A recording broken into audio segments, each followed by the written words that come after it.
नमस्कार दोस्तों, स्वागत है आपका आपके अपने YouTube चैनल लाइफ सक्सेस में। तो जुड़े रहें हमारे साथ। आज से हम शुरू करने जा रहे हैं NCERT जनरल साइंस की सीरीज़। जैसा कि आपने थंबनेल में देखा भी होगा, ये NTPC और ग्रुप डी के लिए सबसे ज़्यादा स्पेशल है।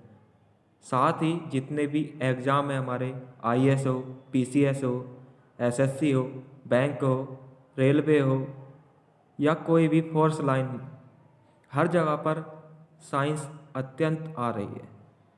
तो हमें साइंस को पढ़ना बहुत इम्पोर्टेंट हो जाता है। जिसने भी अगर साइंस के क्वेश्चन किए हैं या नहीं किए हैं तो जुड़े रहें हमारे साथ। इन क्वेश्चन के माध्यम से आपकी क्लास 6 से क्लास 12 तक NCERT जनरल साइंस कंप्लीट हो जाएगी। तो चलिए शुरुआत करते हैं आज के सेशन की मोटिवेशन के साथ। मोटिवेशन है आज का, भरोसा भगवान पर है तो जो लिखा है तकदीर में वही पाओगे। अगर भगवान पर भरोसा होगा तो जो तकदीर में लिखा है वही मिलेगा। ठीक आगे है, भरोसा खुद पर है तो जो भगवान ने नहीं, तो भगवान वही लिखेगा जो आप चाहोगे। इसलिए हाथों की लकीरों पर अगर भरोसा करते हो तो करना छोड़ दो। जैसी आप मेहनत करोगे वैसा आपको फल मिलेगा। भगवान खुद से कुछ नहीं देने आने वाले। चलिए शुरुआत करते हैं आज के सेशन की। तो पहला क्वेश्चन है हमारा, निम्नलिखित में से सर्वाहारी की श्रेणी में कौन आता है। अब सर्वाहारी की बात की गई है तो सबसे पहले हमें पता होना चाहिए कि शाकाहारी कौन होता है, मांसाहारी कौन होता है और सर्वाहारी कौन होता है। तो शाकाहारी वह व्यक्ति होते हैं या वह जंतु होते हैं जो केवल पादप खाते हैं। पादप जैसे घास, फूस, हरी सब्जी, ये चीज़ें जो खाता है वो शाकाहारी की श्रेणी में आता है। और नेक्स्ट है मांसाहारी। मांसाहारी वह व्यक्ति होता है या वह जंतु होता है जो केवल मांस खाते हैं। अब यहाँ पर बात की गई है सर्वाहारी की, तो सर्वाहारी की श्रेणी में वह जंतु आते हैं जो पादप और मांस दोनों खाते हैं। तो इस तरीके से इसका आंसर हो जाएगा सी। देखिए, जिसे व्याख्या अगर पढ़नी है तो वो व्याख्या भी पढ़ सकता है। PDF आपको अगर चाहिए तो आप हमें संपर्क कर सकते हैं हमारे कांटेक्ट पर। हमारे जो कांटेक्ट है वो है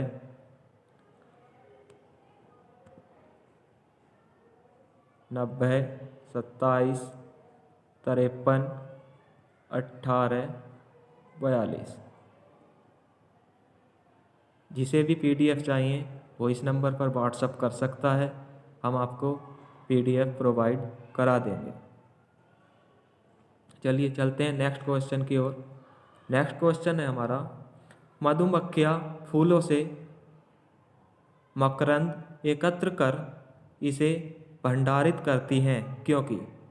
अब मधुमक्खियाँ, सबसे पहली बात है यहाँ पर मकरंद क्या है। ठीक, तो मकरंद जो होता है, जो वो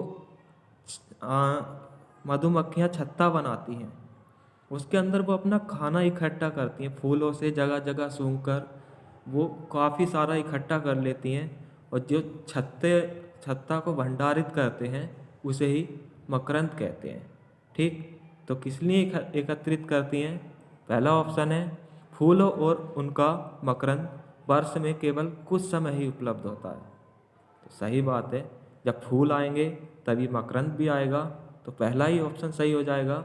बाकी को हमें देखने की आवश्यकता ही नहीं पड़ी।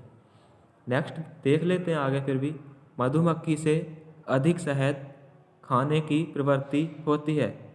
नहीं, मधुमक्खी कभी अपना शहद नहीं खाती। इनमें आलस्य की प्रवृत्ति होती है और ऐसा करने से उन्हें खाने का भंडार एकत्र होने के बाद काम नहीं करना पड़ता।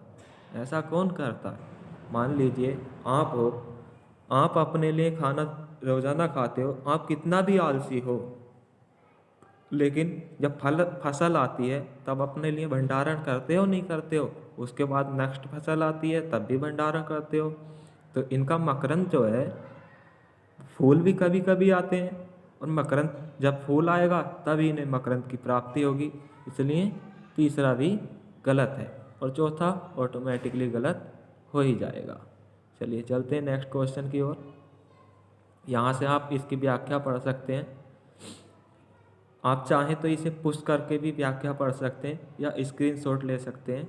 नेक्स्ट क्वेश्चन है हमारा, निम्नलिखित में से कौन सा या से भोजन के पोषक तत्वों में सम्मिलित है। तो भोजन के पोषक तत्व की बात की गई है यहाँ पर। ठीक, अब सबसे मेन चीज़ है, देखो आपने क्वेश्चन तो पढ़ लिया यहाँ पर, लेकिन यहाँ तक आपका क्वेश्चन हो गया और ये 3 आपके विकल्प हो गए, लेकिन इसमें नीचे जो दी गई है लाइन, मेन क्वेश्चन आपका यहाँ होता है। तो इसमें से सही चुनना है या गलत चुनना है। तो सही और गलत को खास तौर से ध्यान रखिए।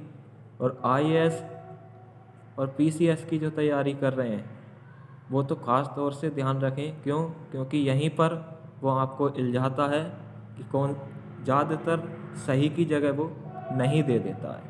ठीक, तो सबसे पहले देखते हैं खनिज लवण। ठीक, तो खनिज लवण आपका दूसरा नंबर है विटामिन, तीसरा नंबर है आहारी रेशे मतलब रुक्षांश। ठीक, तो इसमें आपका खनिज लवण तो होगा ही होगा, जाहिर सी बात है।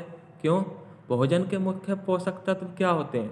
कार्बोहाइड्रेट, प्रोटीन, वसा, विटामिन और खनिज लवण। ठीक, तो खनिज लवण तो आएगा ही आएगा। दूसरा विटामिन भी सही है। आहारी रेशे, आहारी रेशे ये जो है क्या होता है, ये भोजन में आहारी रेशे और जल भी होता है। ठीक, तो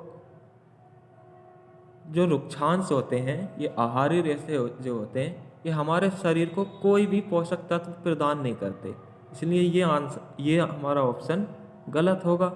तो क्योंकि यहाँ पर पोषक तत्वों की बात की गई है तो इस तरीके से हमारा आंसर सही हो जाएगा ऑप्शन नंबर बी।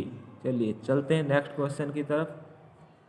आप इसकी व्याख्या पढ़ सकते हैं, देखिए इसमें दिया हुआ उत्तर बी। ठीक, नेक्स्ट है भोजन के विभिन्न पोषक तत्वों के संदर्भ में निम्नलिखित कथनों पर विचार कीजिए। अगर आपको छोटा दिख रहा है तो मैं इसे थोड़ा बड़ा कर देता हूँ, जूम कर देता हूँ। अब सही होगा। भोजन के विभिन्न पोषक तत्वों के संदर्भ में निम्नलिखित कथनों पर विचार कीजिए। तो पहला ऑप्शन है हमारा, कार्बोहाइड्रेट तथा वसा हमारे शरीर को मुख्य रूप से ऊर्जा प्रदान करती है। तो बात सही है, कार्बोहाइड्रेट और वसा दोनों हमारे शरीर को ऊर्जा प्रदान करते हैं। ठीक, नेक्स्ट ऑप्शन है प्रोटीन तथा खनिज लवण हमारे शरीर की वृद्धि तथा अनुरक्षण के लिए आवश्यक होते हैं। तो देखो जब तक हमें पोषण नहीं मिलेगा, अभी पीछे ही बात हुई है खनिज लवण की, उससे क्या प्राप्त होता है?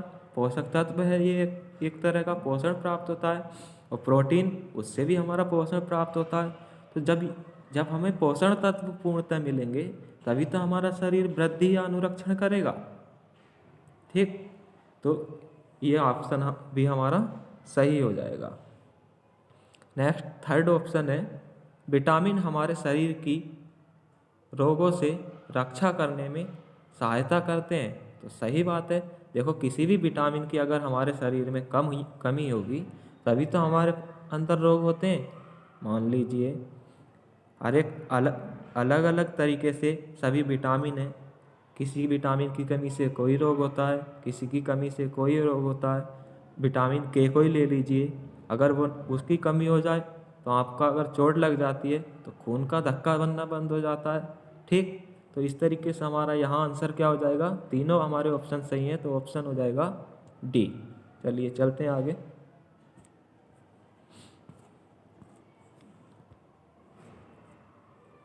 देखिए इसकी व्याख्या है।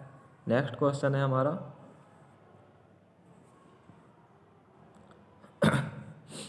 वसा भोजन का एक महत्वपूर्ण घटक है। वसा के संदर्भ में निम्नलिखित कथनों पर विचार कीजिए।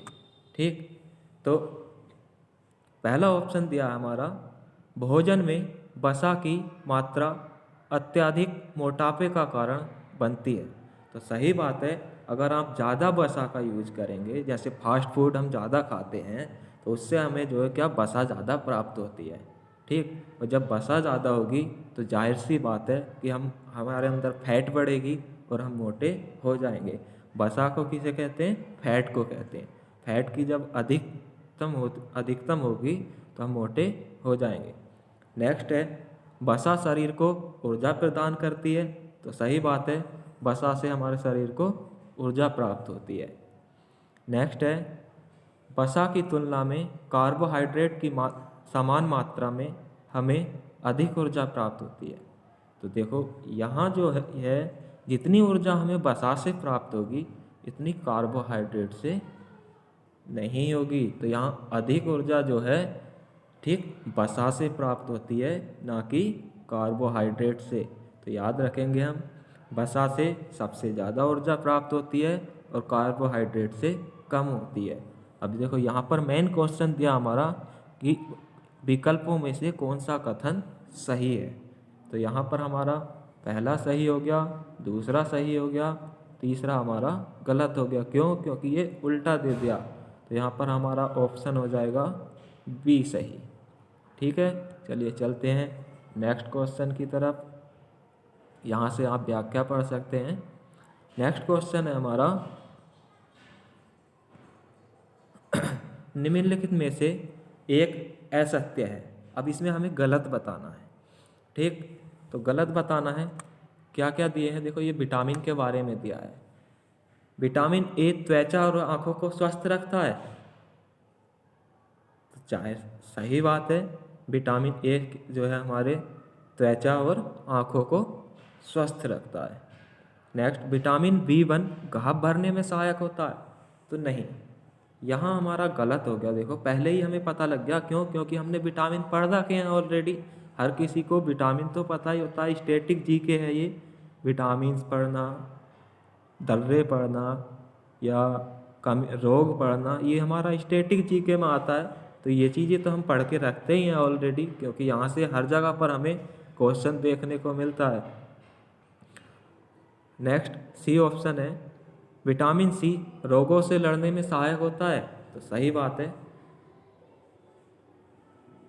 विटामिन सी रोगों से लड़ने में सहायक होता है। नेक्स्ट, विटामिन डी हमारी अस्थियों और दांतों के लिए कैल्शियम का उपयोग हमारे शरीर की सहायता से करता है।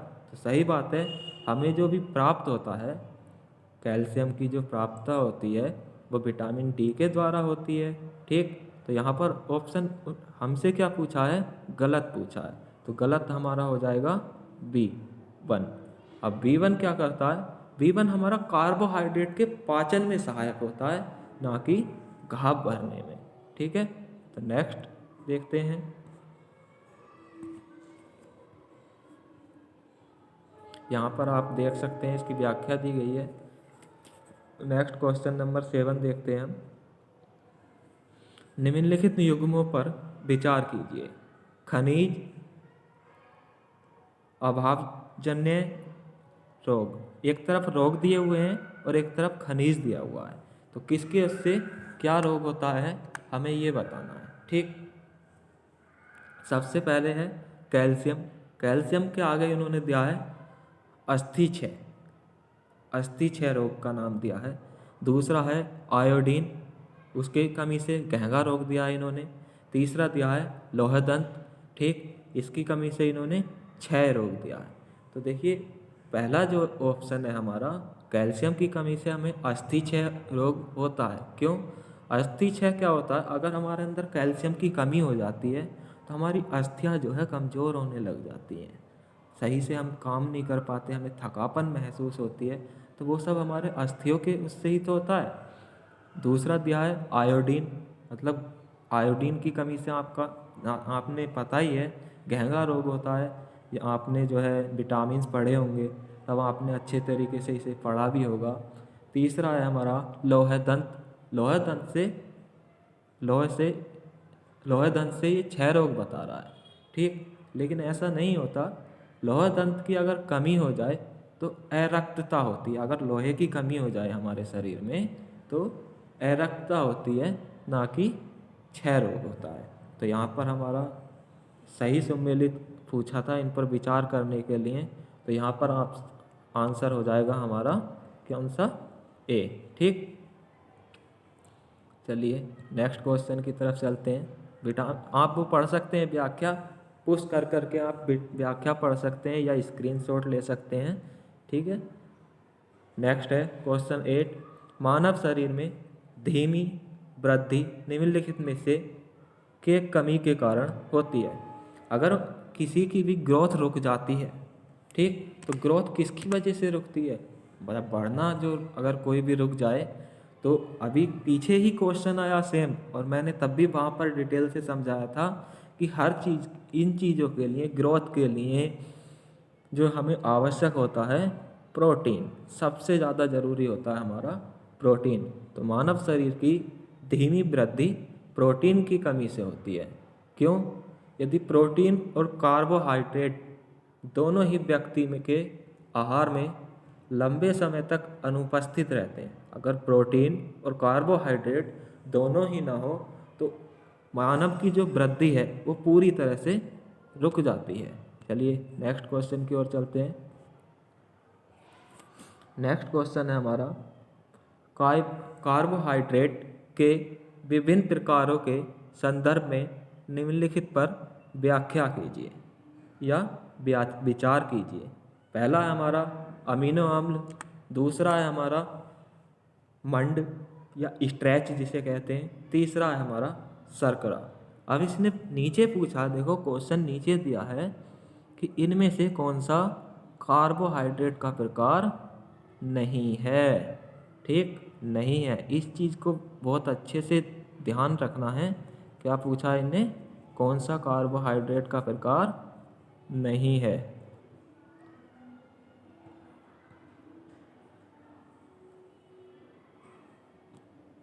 ठीक, तो इसने हमसे पूछा है नहीं है। तो पहला है हमारा अमीनो अम्ल, ठीक। तो देखो पहले ही हमने जो है देख लिया। दूसरा है मंड मतलब स्ट्रेच, और तीसरा है हमारा शर्करा। अब कार्बोहाइड्रेट तो कई प्रकार के होते हैं, जैसे हाँ, ये कार्बोहाइड्रेट कहाँ पाए जाते हैं, सबसे पहले हमें ये पता होना चाहिए। तो कार्बोहाइड्रेट जो पाए जाते हैं ये हमारे भोजन में पाए जाते हैं, ठीक। भोजन में मंड और शर्करा के रूप में होते हैं ये। लेकिन इसमें दिया है अमीनो अम्ल। अमीनो अम्ल क्या होता है, ये हमारा एक प्रोटीन है। क्या है ये, प्रोटीन, ना कि कार्बोहाइड्रेट। तो यहाँ पर हमारा ऑप्शन कौन सा हो जाएगा, क्या पूछा उसने, गलत नहीं जो पूछा है, तो ऑप्शन ए सही हो जाएगा। चलिए चलते हैं नेक्स्ट क्वेश्चन की तरफ।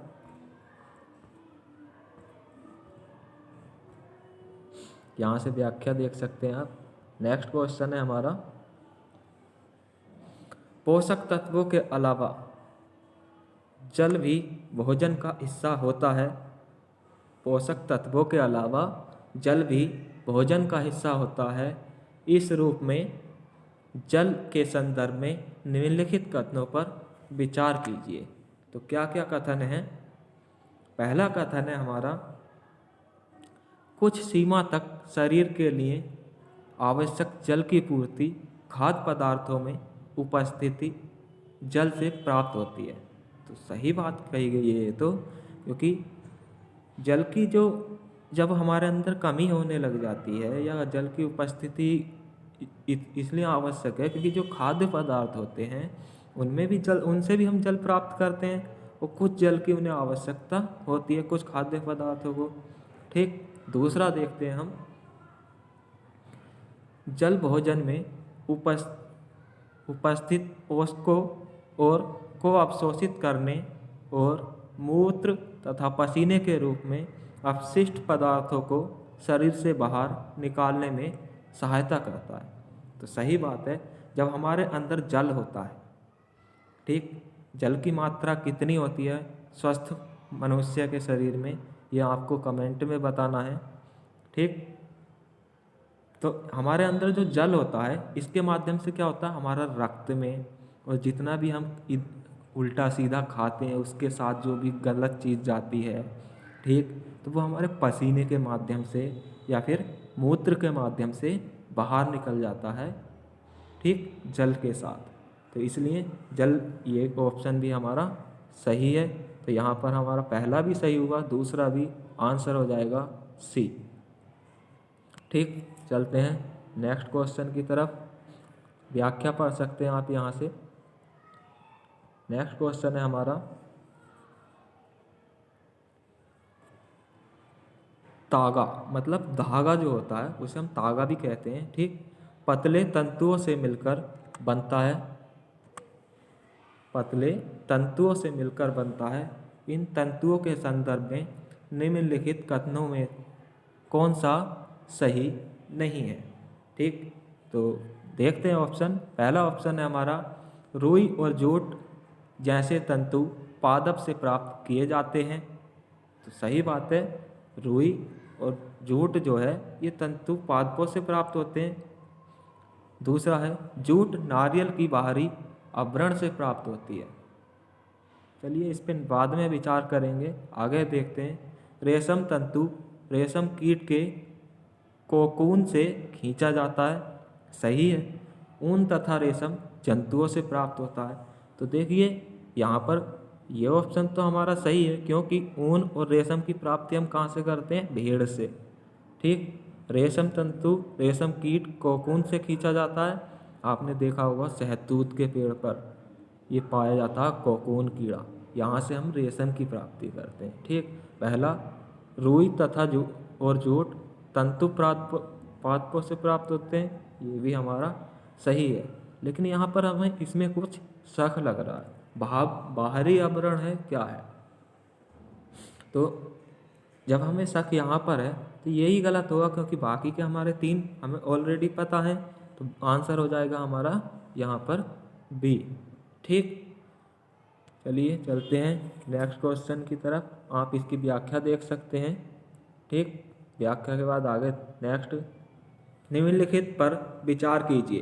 पहला है हमारा फ्लैक्स, दूसरा है हमारा पॉलिएस्टर, तीसरा हमारा नायलॉन, चौथा है हमारा एक्रिलिक, पांचवा हमारा रेशम। अब आगे नीचे क्वेश्चन दिया है हमें, उपयुक्त तंतुओं में से कौन से संतुलित तंतु का उदाहरण है, संतुष्ट तंतु का उदाहरण है। तो संतुष्ट तंतु क्या होता है, पहले हमें ये पता होना चाहिए। तो देखिए, ये सबसे पहली बात है, संतुष्ट तंतु क्या होता है ये हमें पता होना चाहिए। तो ये जो होता है, ऐसे रासायनिक पदार्थों से निर्मित तंतु जिनका स्रोत पादप और जंतु नहीं होते हैं, वह संतुलित तंतु कहलाते हैं। ठीक, अब इसमें कौन कौन आता है देख लेते हैं। देखिए फ्लैक्स नहीं आता, क्यों, क्योंकि फ्लैक्स हमारा सबसे पहला ऑप्शन है फ्लैक्स नहीं आता क्योंकि ये एक पादप है। ठीक, इससे प्राकृतिक तंतु प्राप्त होता है। तो पहला तो हमारा गलत हो गया। दूसरा पॉलिएस्टर, जी पॉलिएस्टर पाया जाता है। तीसरा नायलॉन, जी पाया जाता है। चौथा एक्रिलिक पाया जाता है। पांचवा रेशम। देखिए अभी हमने इसकी व्याख्या देखी, और व्याख्या में क्या था हमारा, जो कि जंतु से या फिर पादप से प्राप्त ना हो, लेकिन रेशम हमारा जंतु से प्राप्त होता है। तो ये भी हमारा गलत हो जाएगा। तो यहाँ पर हमारा दूसरा, तीसरा, चौथा सही है, तो ये हो जाएगा हमारा ऑप्शन बी सही। चलिए चलते हैं नेक्स्ट क्वेश्चन की तरफ। व्याख्या देख सकते हैं आप यहाँ से। नेक्स्ट क्वेश्चन है हमारा, निम्नलिखित पर विचार कीजिए। ठीक, तो क्या क्या है, ऑक्सीजन है, सिरका है, मिट्टी का तेल है, नींबू का रस है। अब ये यहाँ पर पूछ रहा है, इनमें से कौन कौन जल में विलय है। ठीक, तो ऑक्सीजन को हम जल में विलय कर सकते हैं? सही बात है, कर सकते हैं, क्योंकि जल से ही तो हमारा कार्बोहाइड्रेट, पेड़ पौधे क्या करते हैं, हमें ऑक्सीजन कैसे प्राप्त होती है? पेड़ पौधे जड़ जड़ के माध्यम से कार्बोहाइड्रेट लेते हैं और वो पत्तियों के माध्यम से उसे कन्वर्ट करके हमें ऑक्सीजन प्रदान करते हैं। तो जल तो मिला होता है ना उसमें। नेक्स्ट है हमारा सिरका। तो सिरके में भी आप देखते होंगे, जब हम सिरका बनाते हैं किससे बनाते हैं? गन्ने से, गन्ने के रस से, गुड़ से, ठीक। तो उसमें हम पानी का मात्रा मिलाते हैं। तीसरा है हमारा मिट्टी का तेल। नहीं, देखिए यही गलत हो गया, ये हमने यहीं पे पकड़ लिया कि मिट्टी का तेल, हम कितना भी तेल में पानी मिला लें, पानी अलग रह जाएगा, तेल अलग रह जाएगा। चाहे वो मिट्टी का तेल हो, पेट्रोल हो, डीजल हो, कोई सा भी तेल हो, उसमें पानी की मात्रा नहीं मिल पाती, मिट्टी के तेल में नहीं मिल पाती। तो तीसरा गलत हो जाएगा। और नींबू का रस, नींबू का रस से तो आपने बहुत पिया होगा गर्मियों में, नींबू पानी अक्सर सभी लोग पीते हैं, ठीक। तो यहाँ पर हमारा आंसर हो जाएगा 1, 2 और 4। तो सी ऑप्शन हमारा सही है। चलिए चलते हैं नेक्स्ट क्वेश्चन की तरफ। नेक्स्ट क्वेश्चन है हमारा, निम्नलिखित पर विचार कीजिए। हाथ की हथेली, तेल लगा कागज, गत्ते का डब्बा और कांच। तो इसमें क्या पूछ रहा है? पदार्थ पारभासी, मतलब ट्रांसलूसेंट है। कौन सा पारभासी है इसमें से? ठीक। तो ऑप्शन पहला देखते हैं हम, ऑप्शन हाथ की हथेली पारभासी है। हाथ की हथेली, जी बिल्कुल सही है। हम जो है, पारभासी क्या होता है? जिसमें हम आर पार ना देख सकें। तो पहला ऑप्शन हमारा सही है। दूसरा, तेल लगा कागज, तो सही बात है। जिस कागज़ पे तेल, अगर कागज़ नॉर्मल है तब हम देख सकते हैं, लेकिन तेल लगा कागज़ होता है तो हम उसे नहीं देख सकते। गत्ते का डिब्बा, गत्ते का डिब्बा तो कैसा भी हो सकता है भाई, उसमें हम देख भी सकते हैं, नहीं भी देख सकते। कांच,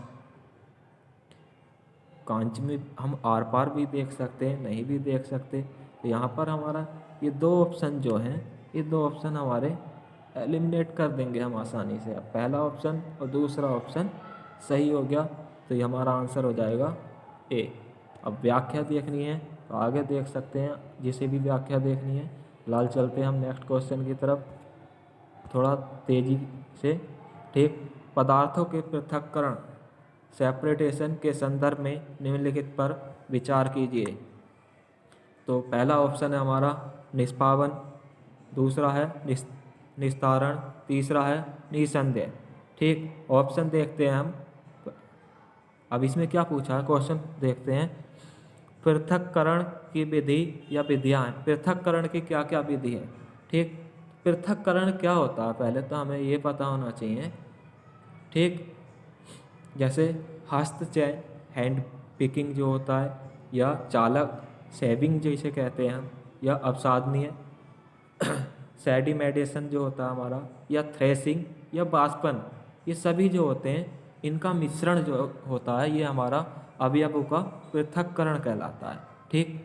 तो ऑप्शन इसमें यहाँ पर हम आंसर देखते हैं, तो क्या क्या शामिल होता है हमारा पृथक्करण में? निष्पावन सही है, हो जाएगा, ठीक।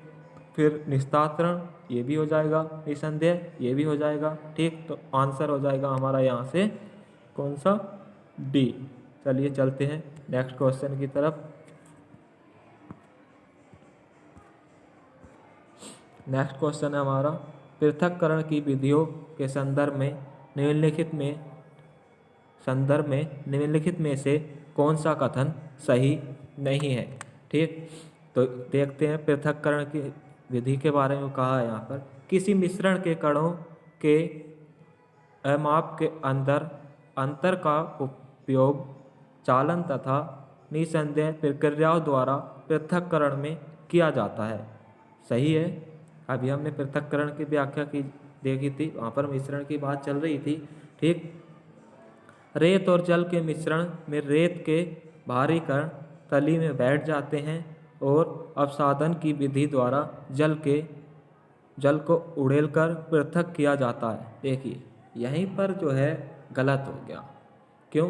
क्योंकि मिश्रण में जल भरने पर बाहरी अवयवों में तली में बैठ जाने के प्रक्रम को अवसादन कहते हैं, ठीक, ना कि पृथक्करण। अवसादित मिश्रण को बिना हिलाए जल को मिट्टी सहित उखेड़ने की प्रक्रिया को निस्तांतरण कहते हैं, ना कि पृथक्करण।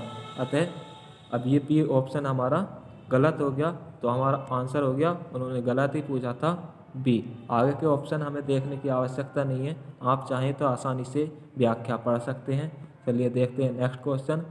जिस विलयन सॉल्यूशन में कोई पदार्थ का एक सीमा के बाद और अधिक न घोला जा सके, ऐसा विलयन निम्नलिखित में से क्या कहलाता है? अब ये यहाँ पर क्या कह रहा है, क्वेश्चन को देखो समझने की ज़रूरत है कि एक ऐसा सॉल्यूशन जो पदार्थ एक सीमा के बाद और अधिक न घोला जा सके, ठीक, जैसे कि हम देखते हैं ऐसा पदार्थ, हर एक चीज़ की एक सीमा निश्चित होती है कि उससे ज़्यादा वो नहीं घोला जा सकता, ठीक। तो यहाँ पर देखते हैं संतृप्त विलयन है, असंतृप्त विलयन है, कोलाड़ी विलयन है या जैल है, ठीक। तो जिस विलयन में किसी पदार्थ की मात्रा एक सीमा से अधिक घोली जा सके, उस पदार्थ को कहते हैं हम संतृप्त विलयन। तो आंसर हमारा यही हो गया, क्योंकि यहाँ पर कह रहा है घोला ना जा सके, बाकी चीज़ों में घोला जा सकता है एक से अधिक बार, ठीक है। चलिए चलते हैं नेक्स्ट क्वेश्चन की तरफ। यहाँ से आप व्याख्या देख सकते हैं। चौथा क्वेश्चन है हमारा, किसी पदार्थ के विलयन को गर्म करने से उसकी विलयता पर निम्नलिखित में से क्या प्रभाव पड़ेगा? अगर हम किसी पदार्थ को गर्म करेंगे, ठीक, तो उसकी विलयता मतलब सॉल्यूशन कैसा होगा? बढ़ेगा, घटेगा, स्थिर रहेगा या क्या होगा? तो किसी भी पदार्थ को जब हम गर्म करते हैं, तापमान बढ़ता है, तो जाहिर सी बात है उसका विलयन भी बढ़ेगा, ठीक। आप इसकी व्याख्या देख सकते हैं।